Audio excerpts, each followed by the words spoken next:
જય પશુપાલક, જય ગૌ માતા. સાબર ડેરીના સત્તામંડળને આજે હું એક સવાલ કરું છું કે તમે લોકોએ સાબરકાંઠા અને અરવલ્લી જિલ્લાના જે દિગ્ગજ રાજકારણીઓ મારફતે જે મને બેસાડવાના પ્રયત્નો કર્યા તે તમારે કરવાની કોઈ જરૂર નથી. તમે હું એમનું માન ન જાળવી શકું એવું શું કામ કરો છો?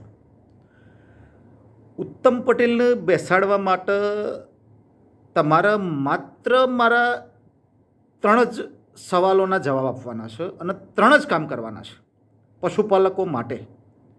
ઉત્તમ પટેલ આ લડતમાંથી હટી જશે એમાં હું તમને જણાવું છું અને રિક્વેસ્ટ પણ કરું છું કે હજુ એ પશુપાલકોએ કોર્ટના પગથિયા ગણવા નથી. પશુપાલકોને લડવાનો કોઈ જ શોખ નથી.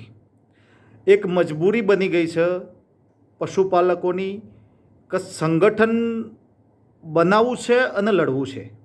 બાકી તમે જો અમારી જે 3 વાતો છે એ તમે જો માની લો તો અમને લડતની કોઈ જ જરૂર નથી. એમાં સૌ પ્રથમ દૂધનો ભાવ. તમે જે તમારી પ્રોડક્ટમાં એટલે કે ઘીમાં જે ભાવ વધારો કર્યો છે એ 36% કર્યો છે અને દૂધમાં 11% કર્યો છે. તો 25% તો એ જે ભાવ ફેર છે એ પહેલાં તમે દૂધમાં વધારો અને જીએસટી જે સરકારે લેસ કર્યો, માઇનસ કર્યો એ તમામ તમે ડકારી ગયા. પાછો ઘીનો ભાવ જીએસટી ઓછો થયા પછી પણ તમે એટલો જ કરી દીધો. એટલે 25% પ્લસ જીએસટી તમે આટલા દૂધના ભાવ પહેલાં વધારી દો. મુદ્દો 1 નંબર એ. નંબર 2, સ્થાનિક દૂધ મંડળીની માગણી મુજબ હિસાબો આપો. તમે એક પણ હિસાબ સાબર ડેરીનો સ્થાનિક દૂધ મંડળીને કે પશુપાલકોને આપવા તૈયાર નથી. તમને સંગઠન તરફથી, પશુપાલકો તરફથી, હું પોતે અને સ્થાનિક દૂધ મંડળી તરફથી કેટલાય પત્રો લખ્યા પણ એક પણ પેપર તમે આપવા તૈયાર નથી. હવે આની ઉપરથી સ્પષ્ટ એવું જણાઈ આવે છે કે સાબર ડેરીમાં કરોડોનું કૌભાંડ છે અને અમારી આત્મા પણ એવું કહે છે. એટલે તમે દરેક દૂધ મંડળીને, સભાસદોને અને સ્થાનિક પશુપાલકોને પણ તમે સાબર ડેરીનો હિસાબ આપો. એટલે આ નંબર 2 અમારો મુદ્દા નંબર. મુદ્દા નંબર 3, સાબર ડેરી એટલે સંઘના પેટા નિયમોમાં ફેરફાર કરો. સંઘના પેટા નિયમો ફેરફાર કરવા માટે અમો એટલા માટે કહીએ છીએ કે તમે જે પેટા નિયમો હાલ જે લાગુ કરી દીધા છે એ પેટા નિયમો તમે તમારી સત્તા જાળવી રાખવા માટે લાગુ કરેલા છે અને એમાંથી તમે કરોડોના કૌભાંડ કરો તો લોકો જાણે નહીં.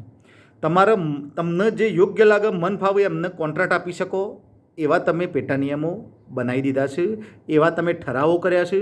એટલે આ બધું જ તમે તમારી મનમાની કરવા માટે, તમારી સત્તા જાળવી રાખવા માટે તમે પેટા નિયમોમાં ફેરફાર કરેલા છે. આ તમામ પેટા નિયમો બદલી કરો. નવા પેટા નિયમોની જરૂર છે એ પેટા નિયમો બનાવવા અને એની અમલી કરો. આ 3 મુદ્દા જો તમે પૂરા કરશો તો ઉત્તમ પટેલ સાબર ડેરી સામેની લડત છોડી દેશે પણ સંગઠન તો બનાવશે જ. કારણ કે સંગઠન સાબર ડેરીને બચાવવા માટે જરૂરી છે. સંગઠનની તાકાત શું છે એ તો સંગઠન બની જશે એ દિવસે હું તમને બતાવીશ કે સંગઠન શું કરી શકે છે. એટલે હજુ પણ સમય છે.